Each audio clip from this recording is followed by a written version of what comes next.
So Michal, who is the director of the Atlantic Council Poland and the head of the Global Warsaw Forum, is with us, and we are very glad that the Warsaw is joining the debate. So good evening, Michal. Good evening, Natalia. Hello, everybody. So we're definitely very curious. Of course, there are a lot of concerns, there is no doubt, in Eastern Europe, in Kiev, in all the region, what we can expect from Donald Trump administration. Experts here, we all listen to his views. But it's interesting, in Poland, how it's all see, what Poland is waiting, the Polish government, Polish people. At the same time, we have the government in Poland, which somehow run with the slogan, makes Poland great again, but at the same time we have the NATO troops which had been welcomed in Poland around a week ago this month. But there are of course the remarks of Donald Trump about inefficiency of NATO today. So how it all goes together, can you explain? Yes, I would say that when you're listening to the Polish government, Polish ministers, you can hear that the feedback, the first reactions are pretty positive. There is an expectation that Donald Trump will be a person that, and his administration will be not easy to talk to, but perhaps easier to understand each other or easier to persuade each other than it was in the past. Because what we are hearing from the Polish government is that at last in Washington, the black will be black and white will be white. No more political correctness, no more gray colors. It's going to be rather clear whether Washington is positive or negative towards things, towards events, towards next steps. So this is like a rather warm welcome.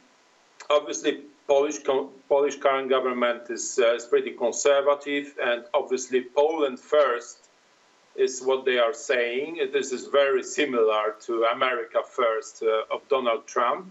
So as we hear, they already initiated some contacts with the incoming Trump administration. They plan to invite President Trump to visit Poland later this year. And there are delegations which are already planning to go to Washington to establish good relations with the new administration of Donald Trump. And how about the defense sector as well? Because how it goes together with these remarks regarding the NATO, as Donald Trump doesn't sound as somebody who is really so much pro-NATO. Vice versa, sometimes it feels from his comments that the US is not this driver of the NATO any longer, and he challenged the status quo, while we have this new policy after the Warsaw summit of the renewal of the rotations of the NATO troops. So aren't there any, for instance, the questions from the defense community, from the people who are really maybe in this government or not just in this government, thinking about the NATO as one of the probably a bigger organization and more important than even EU for Poland and for Polish stability? Well, we would say that there are facts and there are declarations. And the facts are as follows. Following the Warsaw Summit, Warsaw NATO Summit of July 2015, a number of US troops, the Heavy Brigade, has already been deployed in Poland. And there are these 4 battalion groups which are to be deployed in Poland, Lithuania, Latvia, and Estonia. So this process is underway, and President Trump and his administration did not try to stop it and will not try to stop it. There's a big hope in Warsaw that although declarations are, as you described, Americans will stay in Poland, and then they will stay in the region, in the Baltic republics, because this is in the deep interest of the national security of United States to keep the soldiers deployed in the Central and Eastern Europe. So even though President Trump is saying what he says about the NATO, about we would say, the idea of running a new reset in his relations or in Washington relations in Moscow, these are just the initial words, but the reality is a bit different. And also this reality is expressed by other members of Donald Trump administration, mainly General Mattis, a new chief of Pentagon, whose views on Russia and whose views on Russia actions and Russia aggressive activities are very different from official declarations of President Trump. So basically the current views in Warsaw are that the Polish government needs to discuss this ASAP, as soon as possible, with the incoming administration of President Trump, and will be able to persuade Americans to stay in the region, to stay active, because this is in deep interest, own interest of the United States to have these forces deployed in the region. And are the relations, what is the general discussion about the Trump connections or the Trump attitude towards Russia, if we also think about the current Warsaw-Moscow relations, which are also from Kiev today are not very clear, as you know, all of these governments are to some extent conservative. That's something which could unite Trump, government, the government in Poland, and even the Kremlin. Well, obviously, this is and was broadly discussed in Warsaw. Whenever we hear about Western politicians, either they are from Europe or from United States, their links to Warsaw, to Moscow, and to President Putin, this is obviously raising some eyebrows, and there are many discussions about what really happened there. So again, as I said, we hear different voices from President himself and from his incoming administration. We believe that these links are not as close as we were fearing, that these links might be even dangerous for us, for the region, for Poland, for Ukraine and the eastern part of Europe, and that President Trump, after he starts ruling the country, governing the country, his position will change, and he will understand that President Putin was kind, was friendly towards Americans at some times, but at the end of the day, President Putin is playing his own game, and the game is to win against Americans. So he will use any opportunity he may have to show how strong he is and how weak President Trump might be.